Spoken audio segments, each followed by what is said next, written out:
Servicios Integrales Especializados CIESAS les da la bienvenida a este espacio de formación sobre el Sistema Integral de Administración de Riesgos SIAR. Vamos a hablar primero del esquema de supervisión de la Supersolidaria. El actual esquema de supervisión se basa en el cumplimiento. Es una supervisión reactiva, la cual se realiza a través de la exigencia de cumplimiento de normas y la contestación de requerimientos, bien sea en la entidad solidaria o a través de solicitud de información. Se verifican también posiciones financieras, posibles situaciones de riesgo, pero ya con hechos o acontecidos dentro de la entidad solidaria, y con base en las regulaciones de la entidad se impondrán las respectivas sanciones. Lo que se busca con la supervisión basada en riesgos es que ésta sea prudencial, dinámica y activa, evaluando las áreas de negocio de las entidades vigiladas para encontrar perfiles de riesgo. Priorizar la supervisión de acuerdo con los niveles de riesgo. Monitorear los riesgos a los que están expuestos las entidades que pueden afectar el objetivo principal del sector solidario. Y generar un sistema de alertas tempranas para un monitoreo continuo, buscando la prevención y no la corrección de posibles situaciones de riesgo.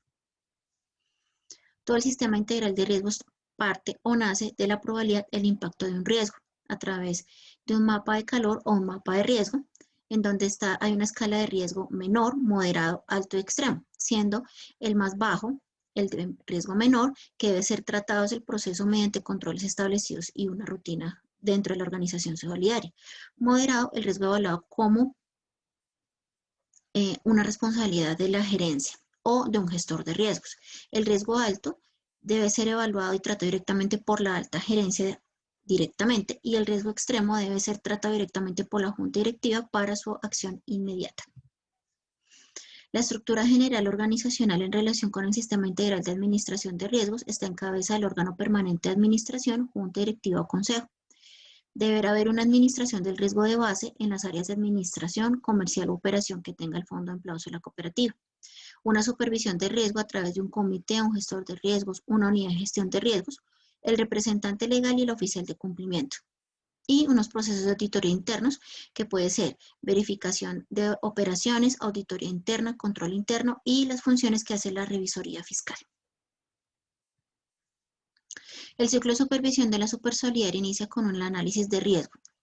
Posteriormente hace la planeación y con base en las respuestas de sus supervisados o el análisis que haga de los resultados, generará requerimientos extra situ para ser contestados, como por ejemplo los de control de legalidad o envío de información financiera, o ya in situ dentro de la institución o organización haciendo visitas con los equipos de apoyo de la entidad.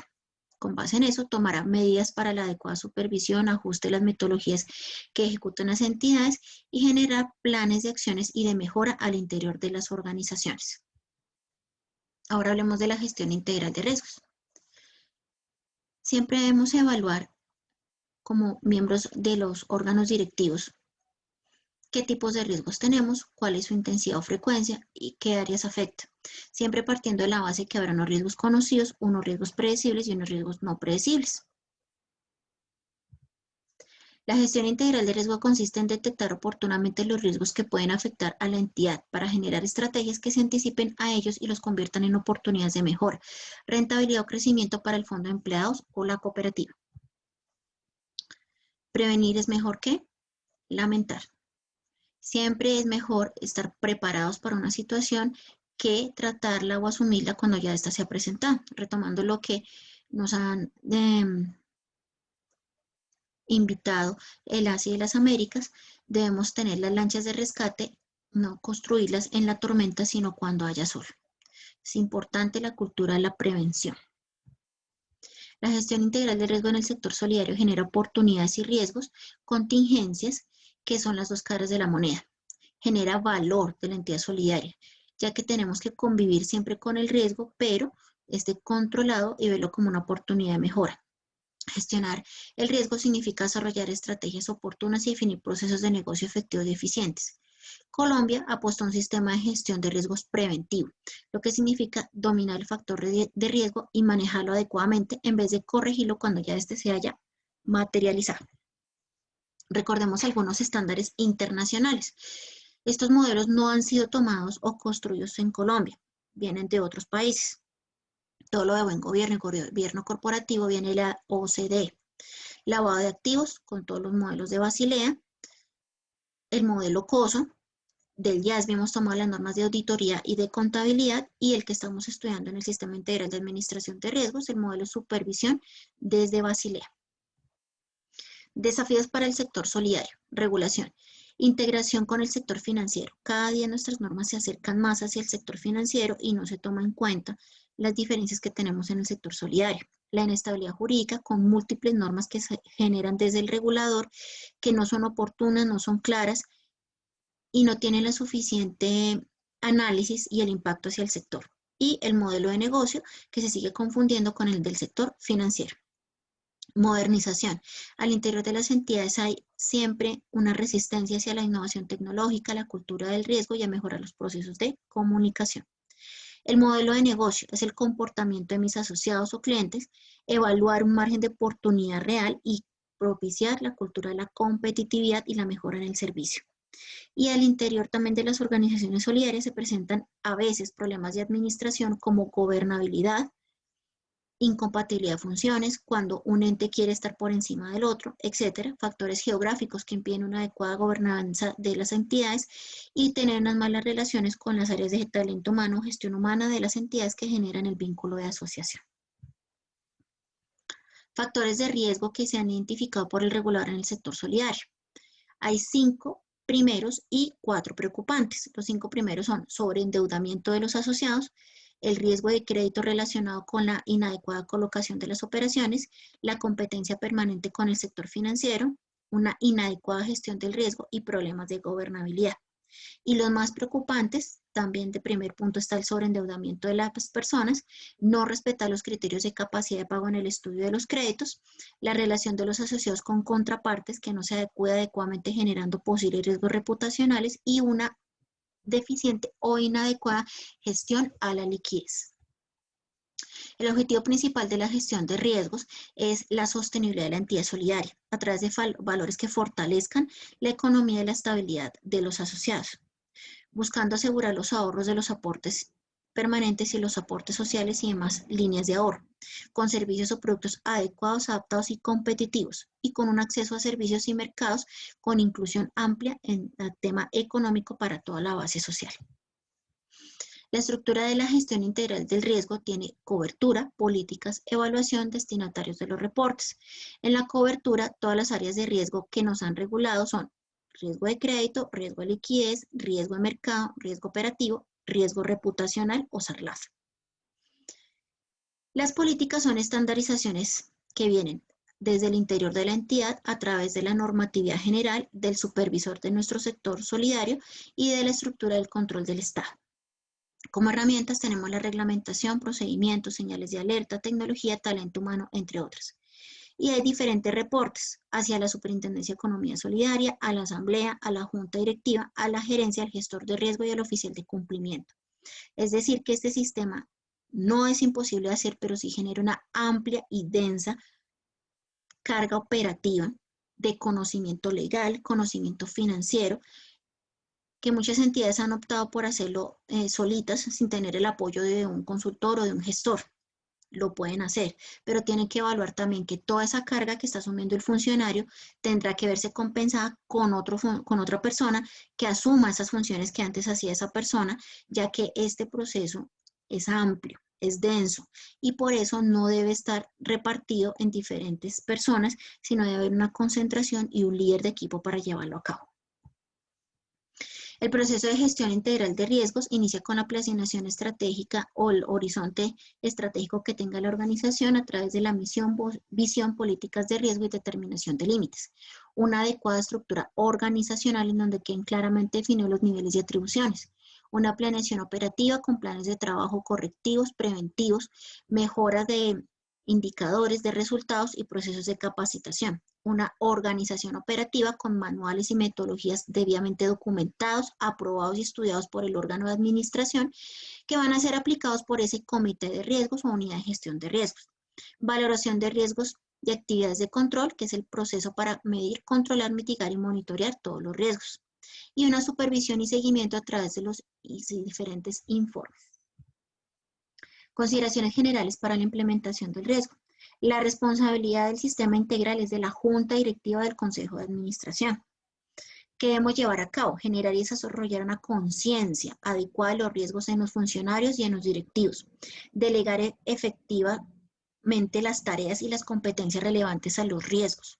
También identificar si las personas con las que contamos no tienen el conocimiento o la capacidad para hacer estas actividades, considerar la contratación de un grupo externo. Definir un sistema de reportes sobre riesgos relevantes y asegurar una apropiada documentación. Integrar en el sistema de control interno procesos y unos adecuados sistemas de información. Ejemplos y factores de riesgo.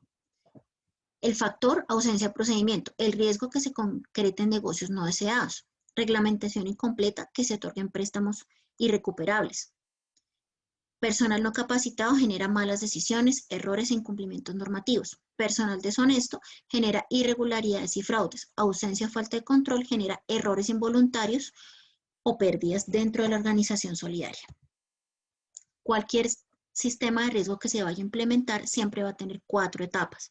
Y acá es donde el sistema se vuelve denso y por lo cual debe planearse y otorgarse el tiempo debido para hacerlo de la mejor manera.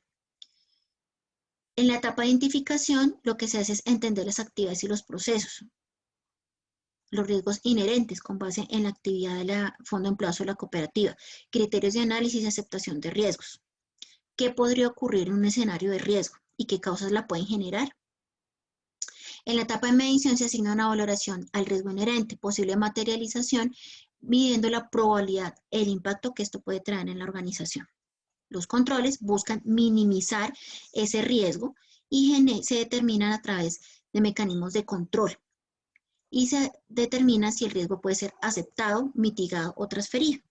Y el monitoreo genera planes de acción e implementación que buscan hacerle seguimiento a las decisiones que se han tomado. En un mapa de riesgos siempre tendremos que identificar cuáles son riesgos menores, riesgos recurrentes, riesgos preocupantes y riesgos excepcionales. El riesgo menor es el que tiene una baja frecuencia y un bajo impacto.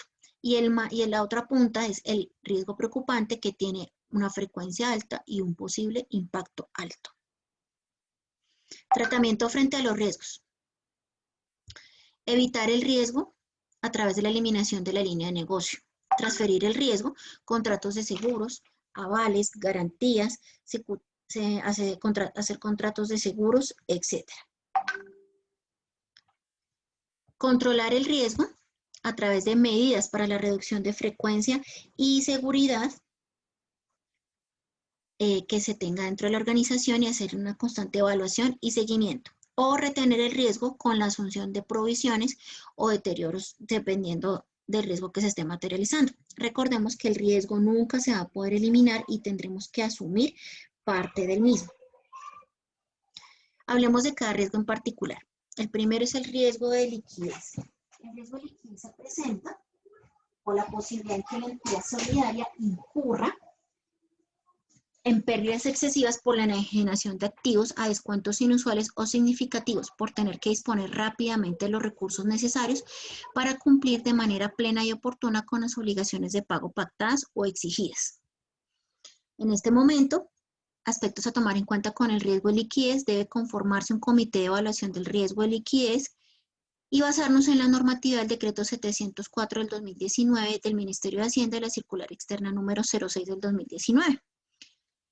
Tiene unos anexos. Si usted es cooperativa de ahorro y crédito, le van a aplicar los anexos 1, 3 y 4. Si usted es un fondo de empleados de categoría plena o una asociación mutual de primer nivel de supervisión, le van a aplicar los anexos 2, 3 y 4. Y si es un fondo de empleados o una entidad de segundo o tercer nivel de supervisión, le aplicarán los anexos 3 y 4. La periodicidad puede ser mensual o trimestral, acorde con el nivel de supervisión. El riesgo de mercado se refiere a la incertidumbre generada por el comportamiento de factores externos a la organización. Ya puede ser cambios en las variables macroeconómicas o factores de riesgo tales como tasas de interés, tipos de cambio, inflación, tasa de crecimiento, cotización en bolsa, etc. El riesgo de las tasas de interés se presenta por la variación del mercado de los activos frente a un cambio en las tasas de interés inferior al efecto causado en los pasivos, y esta diferencia no se encuentre compensada por operaciones fuera de balance. Dicha diferencia dará lugar cuando existan incompatibilidades o descalces importantes entre los plazos, corto y mediano plazo, periodos de amortización, etc.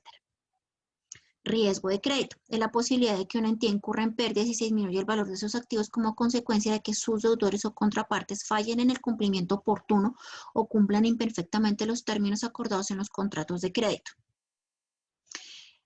Se basa en el modelo de Basilea. El Comité de Basilea fue creado por un grupo de bancos y autoridades pertenecientes a los países del G10, con el objetivo de crear un estándar internacional que sirviera de referencia a los reguladores financieros con la finalidad de establecer los requerimientos de capital necesarios para asegurar la protección de las entidades frente a los riesgos financieros y operativos. Hay unos elementos básicos y hacer una clara identificación del nivel de exposición real al riesgo, la estimación de dicho nivel de exposición y la dotación de un elemento de protección prudentemente relacionado con el riesgo estimado. En este momento nuestro modelo se basa en la pérdida incurrida. Hay mora, se genera un porcentaje de provisión. A lo que vamos a llegar es un modelo de cuantificación de pérdida inesperada, el cual mediante análisis estadísticos, con base en las instrucciones del regulador, llegaremos a estimar cuál es el nivel máximo de riesgo frente a la cuantificación de pérdidas de la cartera. Es un documento que está en estudio y el cual se invita a que se lea y se analice al interior de la entidad para establecer oportunamente el posible impacto negativo que esto pueda conllevar. Objetivos del modelo de Basilea: mantener un sano nivel de capital en el sistema financiero, incrementar la competitividad bancaria, construir una aproximación más completa hacia el cálculo del riesgo, plantear métodos más sensibles al riesgo. Esto suena muy al banco y es así porque el modelo de Basilea es desarrollado por los bancos. De ahí que tenemos que ajustarlo al sector de la economía solidaria. Recordemos que esto es un modelo que ha incorporado el regulador, que es la Superintendencia de Economía Solidaria, y debemos acatar, analizar y utilizar. El modelo de crédito actual es que a través de una evaluación de un estudio de crédito con parámetros objetivos que nace el conocimiento de los funcionarios, se llega al otorgamiento de un crédito. Lo que se busca es que con una gestión del riesgo y el uso de modelos medibles y cuantificables, con base en un fundamento teórico y práctico, se llegue al otorgamiento de crédito de carácter subjetivo con la perfilación de ese deudor a través de un score de crédito. Riesgo operativo. Es un tipo de riesgo que puede provocar pérdidas en una organización debido a errores humanos, procesos internos inadecuados o defectuosos, fallos en los sistemas, incumplimientos legales, entre otros. Uno de los riesgos que se materializa en la parte operativa es la falta de procesos, por fraude, error, fuerza mayor o caso fortuito, incumplimiento de normas legales. Tecnológicos, fallos o equipos en los equipos tecnológicos en los sistemas. Falta de privacidad o protección de la información, falta de integridad o falta de disponibilidad de la información. Falta de gestión del talento humano, no la definición de unos perfiles de cargo, procesos de contratación, no hay evaluación frente a la compensación de incentivos o no se hacen evaluaciones por objetivos y competencias dentro de la organización. El manual de buen gobierno y código de ética hacen parte del riesgo operativo. El Código de Buen Gobierno es un manual donde deben plasmarse la filosofía, principios, reglas y normas que rigen el manejo de las relaciones entre la administración, órganos de control, vigilancia y a todos los empleados de las organizaciones de economía solidaria para preservar la ética, transparencia en su gestión y una adecuada administración con integridad, equidad y efectividad en procura de obtener la confianza de sus asociados y de la comunidad en general. El Código de Ética es un referente formal e institucional de la conducta personal y profesional que deben cumplir todos los trabajadores, miembros de la Junta Directiva o Consejo de Administración, comités, proveedores, contratistas y asociados de una entidad, independientemente del cargo o función que desarrollen. Todas las entidades deben tener documentados mínimo sus procesos. Recordemos que hay tres tipos de procesos: estratégicos, misionales y de apoyo. Estratégicos es la vinculación y desvinculación de asociados y proceso disciplinario. Misionales, la prestación del objeto social a través del ahorro del crédito de los servicios y de auxilios o beneficios que reciben los asociados. Y de apoyo, talento humano, tesorería, gestión documental, gestión financiera, entre otros, teniendo como objetivo primordial la fidelización y satisfacción de necesidades de los asociados. Tenemos el SARLAF, el Sistema de Administración de Lavado de Activos y Financiación al Terrorismo. Recordemos que el SARLAF tiene unos esquemas: prevención, detección, investigación y juzgamiento. La construcción de cultura a través de campañas audiovisuales y la generación de la normativa por medio de la cual los diferentes supervisores imparten instrucciones para implementar mecanismos que permitan administrar el riesgo. Esto está a cargo de la Supersolidaria. Y lo deben acoger todas las entidades vigiladas. Detección, es la identificación de las organizaciones criminales y los recursos de origen ilícito por medio de mecanismos e instrumentos de las autoridades judiciales y el reporte de operación sospechosa, y está a cargo de la UIAF. Investigación, es el proceso judicial donde la información identificada por las autoridades competentes acerca de un ilícito relacionado con el lavado de activos y la financiación al terrorismo se convierten en elementos probatorios, materiales y evidencia física para ser presentados en un juicio oral. Está a cargo de la Fiscalía General de la Nación. Y el juzgamiento es el análisis y valoración de la evidencia presentada por las autoridades judiciales buscando obtener las sentencias condenatorias y la extinción de dominio. Lo hacen los jueces de la República. Riesgos asociados al SARLAF, y por eso es la importancia dentro del sector de la economía solidaria. Reputacional, es la posibilidad de pérdida por desprestigio, mala imagen, publicidad, cierta o no, respecto a la entidad y sus prácticas de negocio. Riesgo operativo, es la posibilidad por pérdidas o deficiencias, fallas, inadecuaciones en el recurso humano, procesos, la tecnología, la infraestructura o acontecimientos externos. Riesgo legal, es la posibilidad de que la entidad sea sancionada o multada u obligada a indemnizar daños por el incumplimiento de normas o regulaciones. Riesgo de contagio, es la posibilidad de pérdida que la entidad pueda estar expuesta directa o indirectamente por una acción o una experiencia de un relacionado o un asociado. En este momento la norma vigente que tenemos es la Circular Externa 14 del año 2018. Las organizaciones solidarias deberían tener un manual mínimo con estos contenidos: políticas, procedimientos, documentación, estructura organizacional, órganos de control, infraestructura tecnológica, divulgación de la información y capacitación, buscando siempre evitar que la organización solidaria sea utilizada como fachada para el lavado de dineros de fuente ilícita o que los recursos de la entidad solidaria se canalicen para la financiación al terrorismo. Muy bien, hemos finalizado este módulo de formación. Recuerden, señores directivos, la importancia que tiene este sistema. Es un proceso que no lo van a hacer un mes o dos. Es un proceso de formación continua para ustedes, para sus funcionarios. Son diferentes procesos que se van a integrar en uno solo. Hagan una adecuada planeación, presupuesto, tiempo, para poder hacer de este sistema integral de administración de riesgos no solo un tema normativo, sino una herramienta que le genere valor a su entidad. Recuerden que en Servicios Integrales Especializados trabajamos por el fortalecimiento de su entidad solidaria.